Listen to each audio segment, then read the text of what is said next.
Syria is well on its way to falling back to its pre-2020 nightmare, with the civil war drawing in global powers and the deadly weapons snowballing by the day.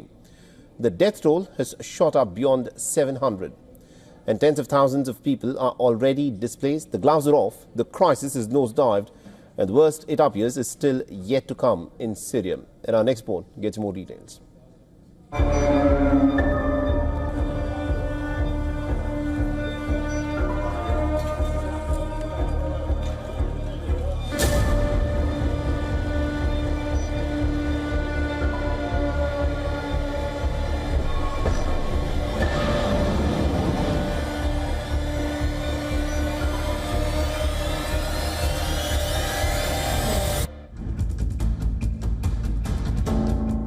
Thousands fleeing Aleppo reached Taqba in northern Syria.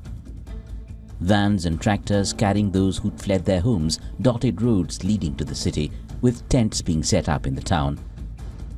A local official said efforts were afoot to accommodate the heavy arrivals. The refugee situation shows signs of turning uglier. The UN says 50,000 people have been displaced in just the last week.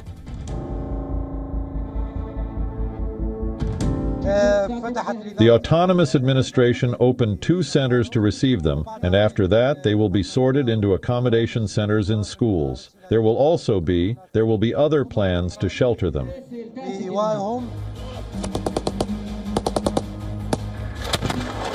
Syrian rebel forces have advanced on the country's 4th largest city of Hama after their lightning capture of swaths of territory in the north. According to Syria's army command, its forces were striking the rebels in North Hama and Idlib provinces with Russian air support.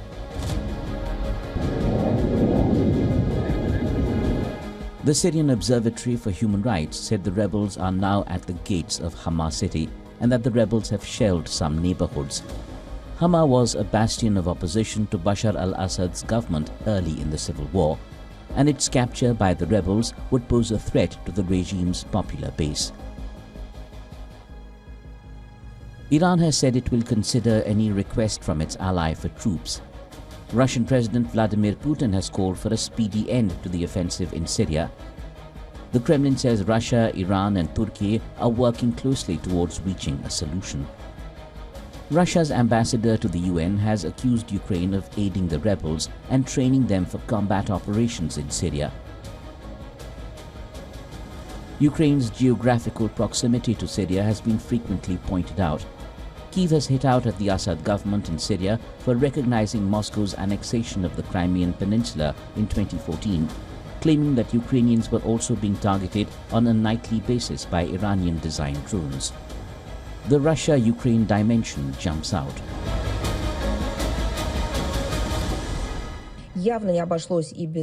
Obviously, there was a so-called Ukrainian trace, given the incoming information about the interaction of the Kiev regime's special services with the militants of the terrorist organization Hayat Tahrir al-Sham, including the transfer of drones, experience in their use, and so on. This is not the first and, unfortunately, as we understand, not the last region where the Kiev terrorist regime will apply its criminal experience. Before this, there were African countries. Now we are talking about Syria. More signals that the crisis in Syria is not dying out soon. Russia says its Navy frigates launched new generation hypersonic missiles during naval drills in the eastern Mediterranean. The Kremlin released footage of exercises near Tartus of Zircon hypersonic anti-ship missiles. A Russian submarine launched a Caliber cruise missile. On its part, the US has said it would continue to fight Russian and Iranian support to the Syrian regime. Syria braces for revival of bad times. Its theatre of war cloud returns. Bureau Report, WION World is One.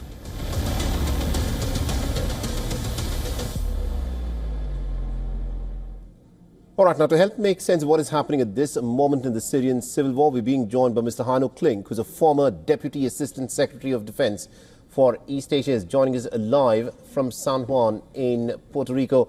Mr. Klink, thank you very much indeed, sir, for taking time out and speaking to us here on WION. And let me in fact start off by asking you this. this rebel group that has stunned everyone with the capture of Aleppo and also with the headway that it is making, Hayat Tahrir al-Sham, is backed by Turkey, which happens to be a member of the NATO military alliance. Now, Bashar al-Assad is backed by the Russians and the Iranians.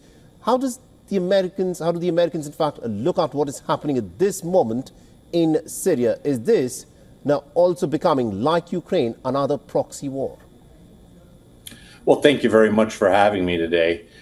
The situation in Syria is very complicated and complex, and candidly, it's been like that since 2011. So there are a variety of actors that are operating in Syria today and have been, again, for quite some time. HTS, as it's known, is a terrorist organization that is sanctioned by the United States and the United Nations. As you mentioned, Turkey has a relationship with HTS that is certainly not publicized by Ankara, but it demonstrates that Turkey, as well as other actors such as Russia, have stakes in what the future of Syria is supposed to look like. So Syria has been, unfortunately, in crisis and in a civil war for over a decade now. And I think both local as well as outside the area actors are trying to take advantage of opportunities that may arise. And I think what you've seen with HTS taking Aleppo is basically a result in part of this changing situation in the Middle East with respect to Hezbollah being put on its heels by the Israelis, Iran kind of being put back in the box, as well as Russia focusing more and more on the Ukrainian theater. Now, Syria is such a crucial part of this axis, so-called axis of resistance. What is being reported? The reason as to why the HTS, the Hayat Tahrir al-Sham rebels, were able to stage and take cities such as Aleppo is because perhaps Bashar al-Assad's forces and also the Russians were taken by surprise. Do you think at this moment Russia is way too tied up in the Ukrainian war theater to pay enough attention to what is happening in Syria? I think that the operational requirements that Russia has faced due to the steadfast Ukrainian resistance to its invasion have certainly caused Russia to withdraw some of its forces from Syria. We know that to be a fact, as well as to focus its intelligence, surveillance, and reconnaissance assets more on the Ukrainian theater of operations and on what has been going on in Syria. So Syria itself really does not have any ISR, organic ISR capabilities. They rely on Russia and also on Iran. And again, Iran has been facing Israeli responses to its support of terrorist organizations in the region. So I do believe Syria's allies, again, Russia and Iran, have had to focus their assets on what they consider to be more pressing priorities. All right, we'll have to leave it there. Thank you very much indeed, Mr. Hanu Kling, for joining us and getting us those details there. For all the latest news, download the WION app and subscribe to our YouTube channel.